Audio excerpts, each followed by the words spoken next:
Hello guys, welcome back to my channel. তো দেখো, আমি আবার তোমাদের সবার সাথে চলে এসেছি একটা নতুন ভিডিও নিয়ে।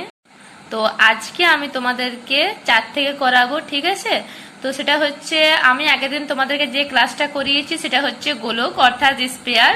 তো তোমরা যদি ওই ভিডিওটা না দেখে থাকো তো তাড়াতাড়ি করে ওই ভিডিওটা দেখে আসো, তারপরে এটা করতে স্টার্ট করো, ঠিক আছে?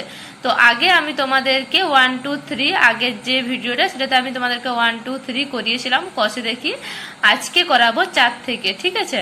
আর তোমাদের কালকে নিশ্চয়ই 1 2 3 করতে কোনো অসুবিধা হয়নি। যদি তার মধ্যে কোনো কোশ্চেন থাকে তো আমাকে কমেন্ট বক্সে জিজ্ঞেস করবে, ঠিক আছে? চলো আজকে স্টার্ট করি। তো দেখো, আমাদের কোশ্চেনটা হচ্ছে 28 সেমি দৈর্ঘ্যের ব্যাস বিশিষ্ট একটি নিরেট গোলক জলে সম্পূর্ণভাবে নিমজ্জিত করলে যে পরিমাণ জল অপসারিত করবে তা নির্ণয় করো।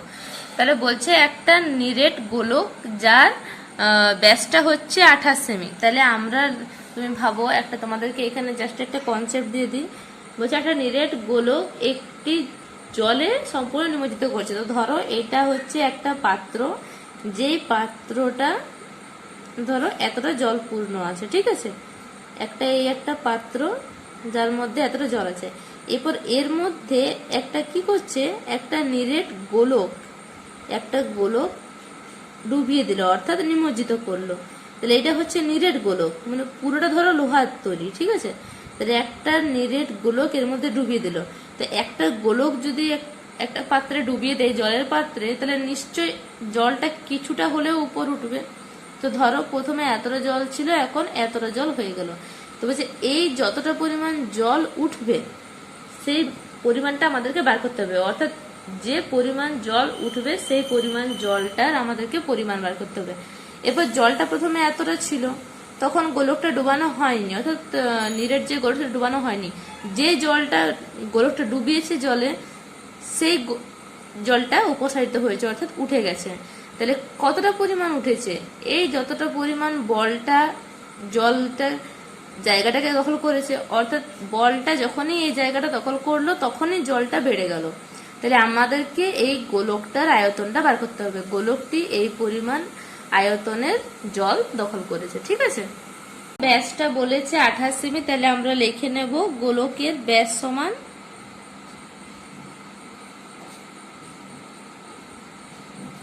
গোলকের ব্যাস সমান 28 সেমি, ঠিক আছে?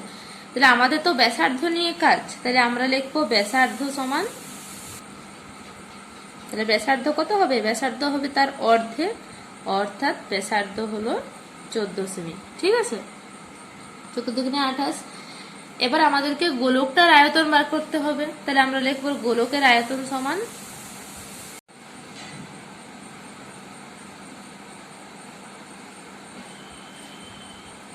গোলকের আয়তন কি হয়? 4/3 পাই আর কিউ, অর্থাৎ 4/3 পায়ের মান কত? পায়ের মান হচ্ছে 22/7। আর কিউ, আর মানে আমাদের কত? ব্যাসার্ধটাকে আমরা আর বলি, তাহলে আর এর মান 14, তাহলে আর কিউ মানে 14 হোল কিউ, তাহলে ইকুয়াল টু 4/3 22/7 14 হোল কিউ মানে কি 3টে 14, তাহলে 3 দিয়ে তো কাটাবে না, 7 দিয়ে কাটালে 7 দুগুণে 14। তাহলে উপর হচ্ছে 4 22 2 14 14 আর নিচে থাকছে 3টা। তাহলে উপরের গুণফলটা করে দেখো।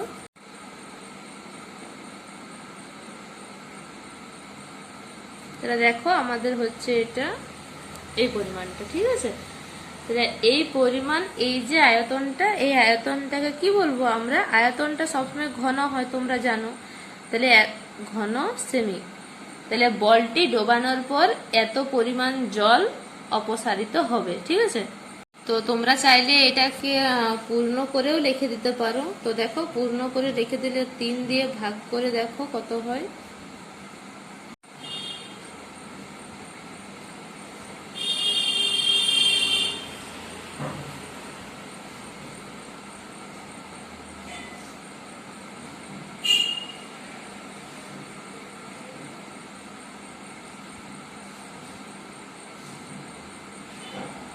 তাহলে এটা হচ্ছে 11 498 পূর্ণ 2/3 এত ঘন সেমি।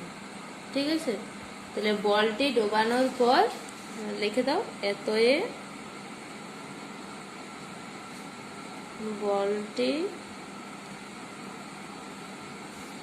ডোবানোর ফলে 11498 পূর্ণ 2/3 ঘন সেমি এত ঘন সেমি জল অপসারিত হবে। ঠিক আছে, তাহলে তোমরা দেখো, তোমরা অঙ্কটা বুঝে নিয়েছো, সিম্পল অঙ্কটা, শুধু আয়তনটা বার করে এখানে বর্গ এর সাহায্যে মানটা যে বেরোবে সেই মানটা এইভাবে লিখে দেবে। তাহলে এরপর আমরা করব পাঁচেরটা পড়ো। পাঁচেরটা হচ্ছে, দেখো পাঁচেরটা হচ্ছে, কোনো গোলাকার গ্যাস বেলুন ফোলানোর সময়ে তার ব্যাসার্ধের দৈর্ঘ্য 7 সেমি থেকে 11 সেমি হলে বেলুনটির পূর্বের ও পরের সমগ্র তলের ক্ষেত্রফলের অনুপাত নির্ণয় করি। বলছে কোনো গোলাকার গ্যাস বেলুন ফোলানোর সময়ে তার ব্যাসার্ধের দৈর্ঘ্য 7 সেমি থেকে 21 সেমি হয়ে যায়। বুঝতে পারছো, যে কোনো গোলাকার গ্যাস বেলুন ফোলানোর সময়, তাহলে তুমি ধরো এটা একটা গ্যাস বেলুন, যে কোনো গোলাকার গ্যাস বেলুন ফোলানোর সময় তার ব্যাসার্ধের যে দৈর্ঘ্য, এটা তুমি একটা গ্যাস বেলুন জাস্ট চিন্তা করো যে একটা গ্যাস বেলুন, সেটার যে ব্যাসার্ধের যে দৈর্ঘ্যটা সেটা প্রথমে ছিল 7 সেমি। ঠিক আছে, এই যে ব্যাসার্ধটা সেটা প্রথমে 7 সেমি ছিল, গোলাকার বেলুনের যে ব্যাসার্ধ সেটা 7 সেমি থেকে 21 সেমি হয়েছে। তাহলে বেলুনটা এরপর ধীরে ধীরে ফুলেছে, তাহলে ধরো গ্যাস বেলুনটা এতটা ফুলে গেল। ঠিক আছে, এই এতটা ফুলে গেছে, তাহলে এখন তার ব্যাসার্ধ হচ্ছে এই পুরোটা, তাহলে প্রথমে 7 সেমি ছিল, 7 সেমি থেকে 21 সেমি হয়ে গেছে। তাহলে দেখো এখানে প্রথমে যে বেলুনটা, সেই বেলুনটার কিন্তু যে ব্যাসার্ধ সেটা ছিল 7 সেমি। তাহলে আমরা কি লিখবো, প্রথম অবস্থায় বেলুনের ব্যাসার্ধের দৈর্ঘ্য 7 সেমি। তাহলে এখান থেকে লিখতে স্টার্ট করি।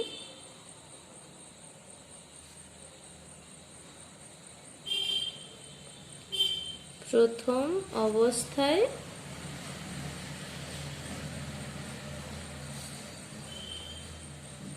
বেলুনের দৈর্ঘ্য সমান 7 সেমি। ঠিক আছে, তাহলে এরপর কোশ্চেন যেটা হচ্ছে, বলছে 7 সেমি থেকে 21 সেমি হলে পূর্বের ও পরের সমগ্র তলের ক্ষেত্রফলের অনুপাত। তাহলে আমাদের যখন প্রথম অবস্থায় বেলুনের দৈর্ঘ্যটা 7 সেমি ছিল, তখন আমাদেরকে তাদের মানে যে বেলুনটার সেটা সমগ্র তলের ক্ষেত্রফলটা মানটা বার করতে হবে।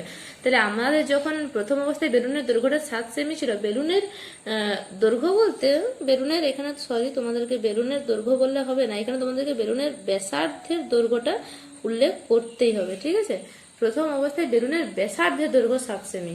তাহলে এবার আমাকে বার করতে হবে কি, সমগ্র তলের ক্ষেত্রফল। তাহলে সমগ্র তলের ক্ষেত্রফল সমান কি হয়,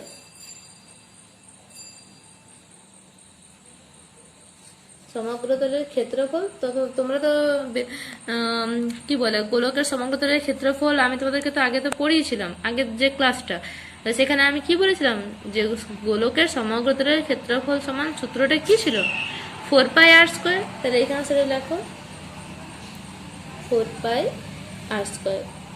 তাহলে 4 ইন্টু পাই মানে কত, পাই মানে 22/7, আর আর মানে এখানে কত দেওয়া আছে 7, 7 হোল স্কোয়ার মানে কি 7 ইন্টু 7। তাহলে দেখো এটা কেটে যাচ্ছে, তাহলে এই গুণটা করো, 4 7 28, 28 কে করতে হবে 22 দিয়ে,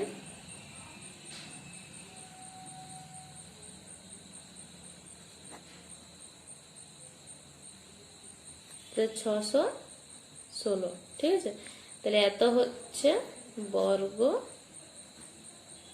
সেমি। এরপর বলছে বেলুনটা ফোলানোর সময় তার ব্যাসার্ধের দৈর্ঘ্যটা 7 সেমি থেকে 21 সেমি হয়ে গেছে, অর্থাৎ প্রথমে 7 সেমি এরপর 21 সেমি। এবার লিখবো পরবর্তী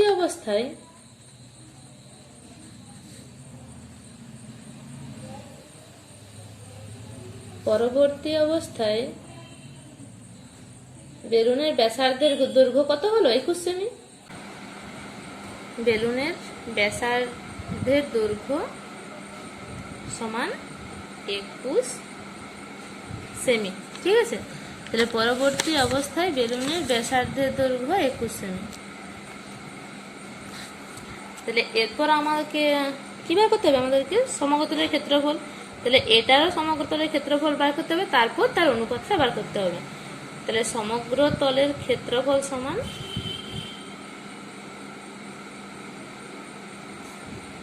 এটাও হবে 4πr²। তাহলে 4 ইন্টু পাই মানে কত, 22/7 ইন্টু 21 ইন্টু 21, অর্থাৎ যেহেতু 21 হোল স্কোয়ার, তাহলে এখন হচ্ছে এটা। তাহলে 3 × 7 = 21।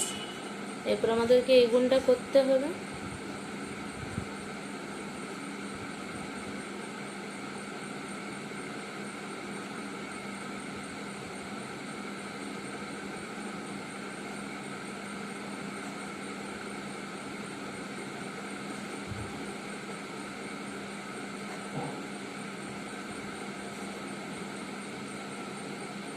ঠিক আছে, তাহলে এটা হচ্ছে আমাদের এত কি বর্গ সেমি, এত বর্গ সেমি। তাহলে এত এ সমগ্র তলের ক্ষেত্রফলের অনুপাত সমান এত এ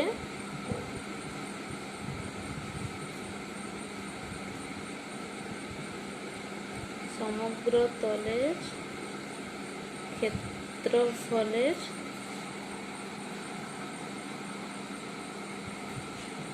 অনুপাত সমান, প্রথমে ক্ষেত্রফলটা আমাদের কত হয়েছে 616।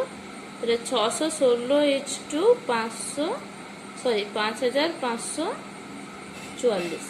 তাহলে এটা দেখো কাটাকাটি কত দিয়ে যায়, দেখো 616কে 9 দিয়ে গুণ করতে গেলে 5544 পাওয়া যাচ্ছে। যেহেতু 6, তাহলে 6-এর শেষে 4 আসবে, মানে 6 4-এ একবার হয় 24, মানে 4, আর একবার 9, তো 4-এ তো হবে না, মানে 9 হচ্ছে। দেখো 9 কেটে দিয়ে গুণ করে দেখো, সেটা হবে এটা।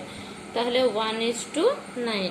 ঠিক আছে, তো চলো এরপর আমরা তারপরের অঙ্কটা করে নিই। তো সেটা হচ্ছে কতটা হবে এরপর 5-এরটা হচ্ছে অর্ধ গোলাকৃতি একটি বাটি তৈরি করতে 127.2 বর্গ সেমি পাত লেগেছে।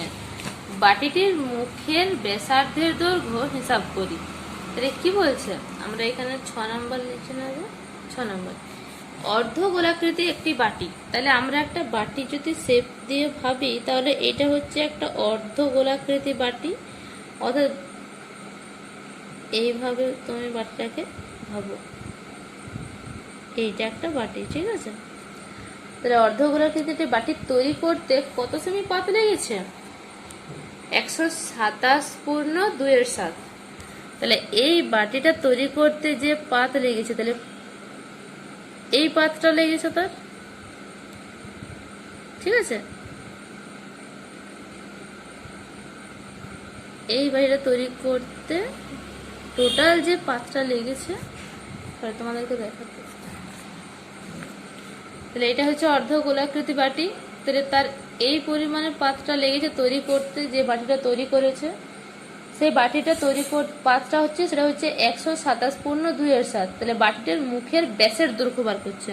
তাহলে আমরা মনে করি এই বাটিটির মুখের যে ব্যাসার্ধ সেটা 8 সেমি। ঠিক আছে, তাহলে এখানে প্রথমে লিখে নিবি, মনে করি বাটিটির মুখের ব্যাসার্ধের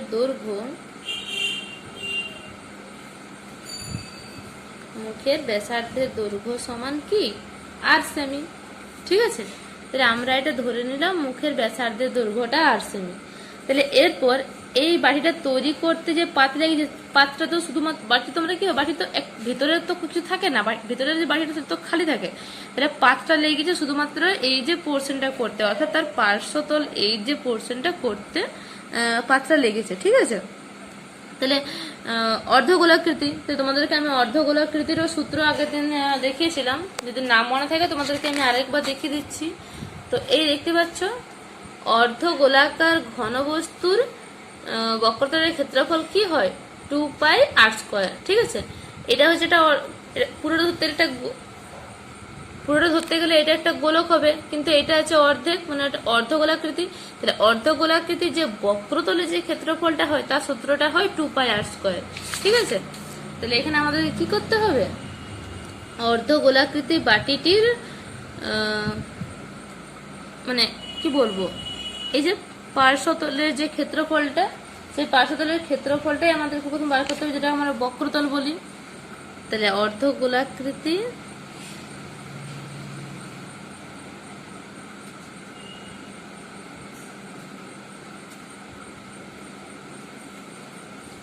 অর্ধগোলাকৃতি বাটির বক্রতলের ক্ষেত্রফল সমান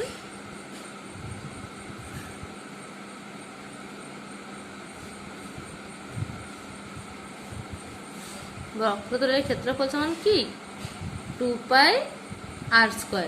তাহলে আমরা এখানে ব্যাসার্ধের দৈর্ঘ্যটাও আরই ধরেছি, তাহলে এটা 2πr² থাকছে। তাহলে এতএ দেখো 2πr² এর মানটা কোশ্চেনে দেওয়া আছে, যেটা বলছে 127.2 সেমি পাত লেগেছে। তো যে পরিমাণ পাত লেগেছে সেটাই তো তার বক্রতলের ক্ষেত্রফল, তোমরা বুঝতে পারছো, কারণ সেই পাতটা দিয়েই তো সেই বাটিটা তৈরি। তাহলে এটা হচ্ছে 127.2, এটাকে তাহলে 2πr² সমান, এটাকে ভাঙো, ভেঙে নিয়ে দেখো কত হবে।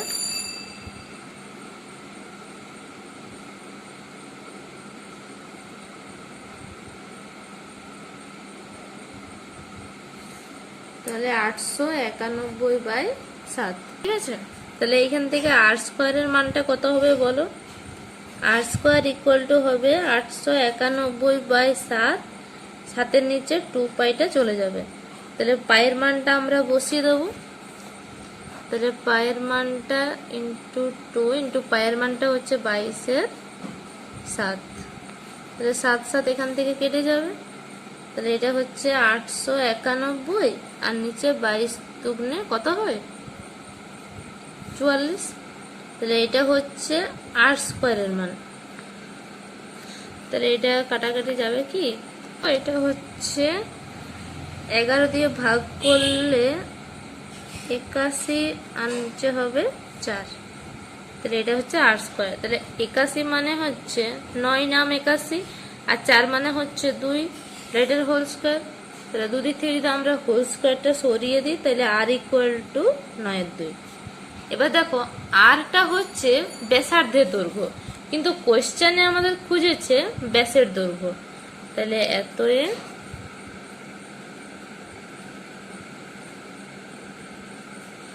বাটিটির মুখের দৈর্ঘ্য, মুখের ব্যাস লেখো, মুখের ব্যাসের দৈর্ঘ্য, মুখের ব্যাসের দৈর্ঘ্য। এবার ব্যাসার্ধ হয়েছে 9/2, তাহলে ব্যাস হবে 2 × 9/2, অর্থাৎ 9 সেমি। ঠিক আছে, তো তোমরা আশা করি কোয়েশ্চেনটা উত্তরটা ভালো করে বুঝে গেছো। আর যদি বুঝতে কিছু অসুবিধা হয় তোমরা প্লিজ আমাকে কমেন্ট করো। ঠিক আছে, তোমরা কমেন্ট করো, আমি নিশ্চয়ই তোমাদের কমেন্টের অ্যান্সার দেবো। ঠিক আছে, তো ঠিক আছে, আজকের ভিডিওটা এই পর্যন্তই। দেখা হবে নেক্সট ভিডিওতে। ততক্ষণ পর্যন্ত ভালো থাকো, সুস্থ থাকো। আর যদি চ্যানেলটাকে সাবস্ক্রাইব না করে থাকো তো তাড়াতাড়ি করে সাবস্ক্রাইব করে নাও। ঠিক আছে।